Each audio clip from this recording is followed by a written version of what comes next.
So hello friends, कैसे हैं आप सभी। आज की इस वीडियो में फ्रेंड्स हम लोग पढ़ने वाले हैं क्लास 10th मैथमेटिक्स का एक बहुत ही ज़्यादा इम्पोर्टेंट सवाल, क्योंकि ये सवाल हर साल बोर्ड एग्ज़ाम में पूछा जाता है और आपको 3 से 5 नंबर तक कंफर्म दिलाया जाता है। यूपी, बिहार, स्टेट बोर्ड जितने भी हैं आपके, वहाँ पर उनका एग्जामिनर का फेवरेट टॉपिक क्वेश्चन यही है। अब देखो, क्वेश्चन दिया गया है, सिद्ध कीजिए √5 एक अपरिमेय संख्या है। √5 की जगह √3 भी आता है, √2 भी आता है, √7 भी आ सकता है, √9 भी आ सकता है। ये हमें प्रॉब्लम नहीं है। एक सी विधि अगर आप लिख कर आते हैं तो पूरे में से पूरे नंबर मिलने वाले हैं। सबसे पहले हमें जो संख्या दी गई है इसको हमें अपरिमेय सिद्ध करना है, तो हम इसको परिमेय मान के चलेंगे।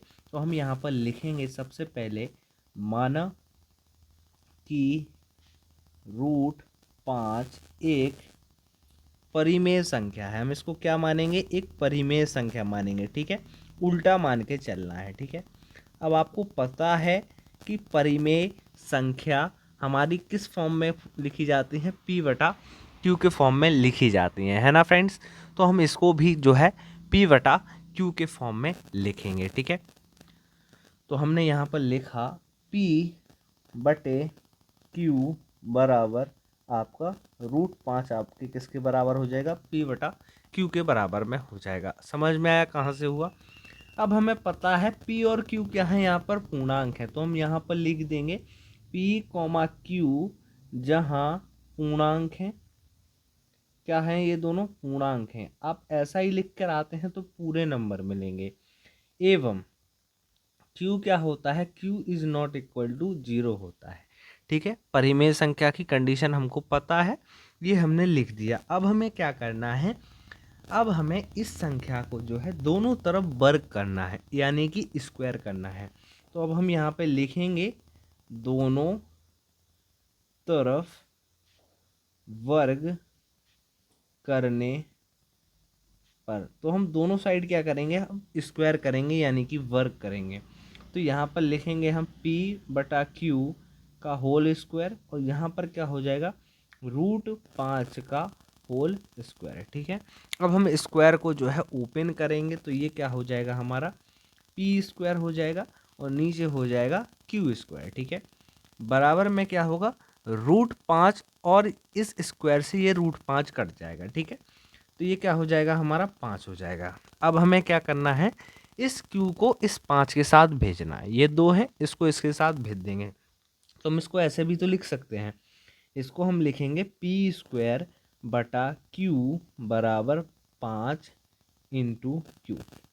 लिखा वही है, लेकिन इस Q को मैंने इस तरफ भेज दिया। ठीक है, इतना समझ में आया?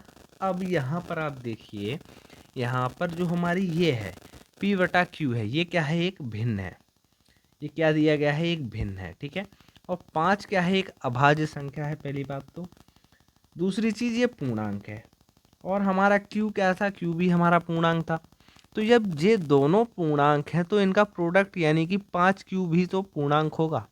तो ये भी क्या है? एक पूर्णांक है। ठीक है, दोनों पूर्णांक हैं जी।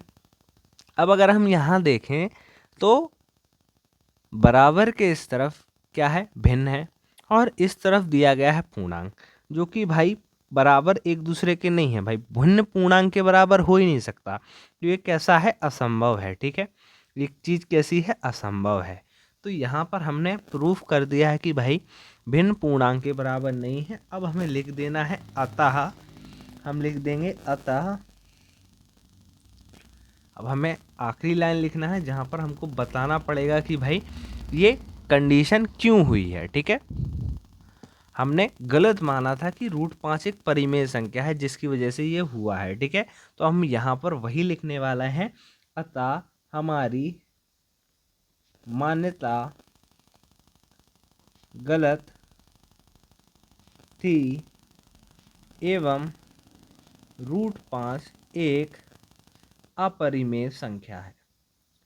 ठीक है, तो ये हमारा जो है सिद्ध हो गया। ठीक है, आई होप आपको समझ में आया हो। समझ में आ गया हो तो वीडियो को लाइक कर दीजिए, अपने दोस्तों को साथ शेयर कर दीजिए, जितने भी आपके दोस्त हैं। मिलते हैं ऐसे ही नेक्स्ट वीडियो में। और 2026 में अगर बोर्ड एग्ज़ाम में फोड़ना है तो चैनल को सब्सक्राइब कर लीजिए दोस्तों।